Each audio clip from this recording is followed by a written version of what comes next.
नमस्कार प्रिय दर्शक बंधु प्रतिदिन देश विदेश खबर जानवाई वीडियो को शेष पर्यटन देखूँ आपंक भल पाइबा स्वरूप वीडियो को गोटे लाइक कर दिंतु जदि चैनल को नुआ आछन चैनल को सब्सक्राइब कर दिंतु चलते जानवा आज किसी गुरुत्वपूर्ण खबर 13 जाए प्रबल वर्षा भारतीय पाणीपाग विभाग अनुसार ओडिशा रे आसंता 7 रु 13 सेप्टेम्बर जाए प्रबल अति प्रबल वर्षा सह घड़घड़ी और बिजुली होबार संभावना रही।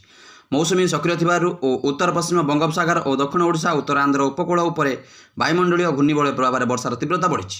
आगामी 24 घंटा मध्य गंजाम गजपति रायगड़ा कोरापुट मालकानगिरी नवरंगपुर कलाहांडी और बलांगीर जिलार केतक स्थान में प्रबल वर्षा सह घड़घड़ी बिजुली और 30 रु 40 किलोमीटर बेगर पवन बवाईर संभावना रही। परवर्ती खबर बलात्कार पर नाबालिका हत्या। शनिवार अपराह्न खेलिବାକୁ ଯାଇ फेरी नथिले झियो। परिवार लोक दिन और राति सारा खोजाखोजी कर निराश हो पड़ते। तेबे रविवार सकाळ पुनर्बार खोजवाक जाई भौणीर क्षतविक्षत मृतदेह गाँ नाଳରେ मुह माड़ी पड़ता देखिथिले मृतकଙ୍କ भाई मुक्ति सेठ। मुक्ति अभियोग करछन जे मो भौणी के बलात्कार और पर हत्या करिछि। तार देह सारा तंटी हाथ कान पाखे कटा दाग रही। एभली एक अभावनीय घटना घटी अनुगुल ब्लॉक बालुआकटा पंचायत सामसुंदरपुर गाँव में। परवर्ती खबर अयोग्य हिताधिकारी मन में छनका। सुभद्रा कटिबे केते अयोग्य हिताधिकारी मन में छनका। प्रकृत तथ्य न दे सुभद्रा योजना हाथई हिताधिकारी पंजीकरण चेक करने सरकार। घरे कार थाई तथ्य लुचाई हिताधिकारी धराई देव परिवहन विभाग। केउ सुभद्रा हिताधिकारी केबे केउ कार किनिचंती तांकर ड्राइविंग लाइसेंस अछि कि नहीं से सबुर तथ्य एबे परिवहन विभाग डाटाबेस बाहर करिवो। परवर्ती खबर म्यूल अकाउंट करी लुट 5 गिरफ। म्यूल अकाउंट करी लुट बिहार साइबर ठकों को बांधिला कमिशनरेट पुलिस। ठक मानक रिमांड रे आनिबारे कमिशनरेट पुलिस। कमिशनरेट पुलिस हाथ में बिहार साइबर ठक 15 कोटी टंका लुट अभियोग धरला चंदका थाना पुलिस। भुवनेश्वर में महिला नाँ म्यूल अकाउंट कर लुट अभियोग होता। साइबर ठकों अपहरण और 25 लाख मुंड जमीन अभियोग 5 जन गिरफ कर साइबर थाना पुलिस। परवर्ती खबर ईपीएफ पेंशनधारी को मिलूनी। एक जनमंगल राष्ट्र में सरकार समस्त नागरिकों सामाजिक सुरक्षा चिंता करने कथा किंतु केंद्र और राज्य सरकार विभिन्न निगम अवसर नहीं कर्मचारी प्रति सरकार अवहेला करछंती। वर्तमान देश में 42 लाख ईपीएफ पेंशनधारी सामाजिक सुरक्षा वंचित होती। एने रविवार गंजाम जिला भंजनगर बालेश्वर पीठर all Odia EPF pension association पक्षर अनुष्ठित साधारण बैठक में अभियोग होती।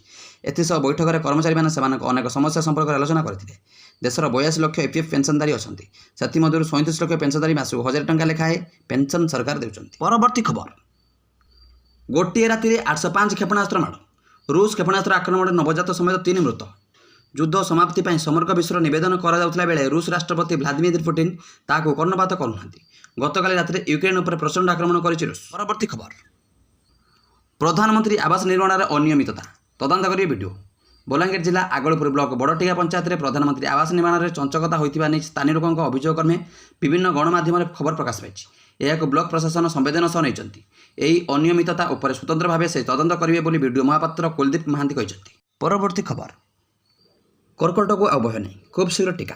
रूसियार कर्कट टीका क्लिनिकल परीक्षण उत्तीर्ण होती अनुमोदन अपेक्षार अच्छी। यह टीका कोलेक्टरल और ग्लियोब्लास्टोमा और मेलानोमा कर्कट उपर प्रभावशाली बोली जमापड़ी। 3 वर्ष धरी करा परीक्षण गुड़िक यार सुरक्षा और प्रभाव को निश्चित कर सूचना रूसियार फेडराल मेडिकल और बायोलोजिकल एजेन्सी मुख्य भारेनिका स्कोपडेसोवा देइछन्ति। परवर्ती खबर महानदी जल विवाद यार समाधान खोजा निहाती जरूरी। महानदी जल विवादर आपस समाधान पर छत्तीसगढ़ और ओडिशा सरकार भितर आलोचना चली। गतकाली महानदी ट्रिब्यूनाल बैठक में एक ओडिशार एडवोकेट जनरल पीताम्बर आचार्य उपस्थापित करछन्ति। परवर्ती खबर श्रमिकों जीवन गला। ढेंकानाल जिला गदिया ब्लॉक नियाला प्रसाद थाना काशीपुर लहड़ा स्थित एक पत्थर खणी रविवार सकाळ जन श्रमिकों मृतदेह उद्धार कर। मृत श्रमिक जनक हेले पांडुतिरिया।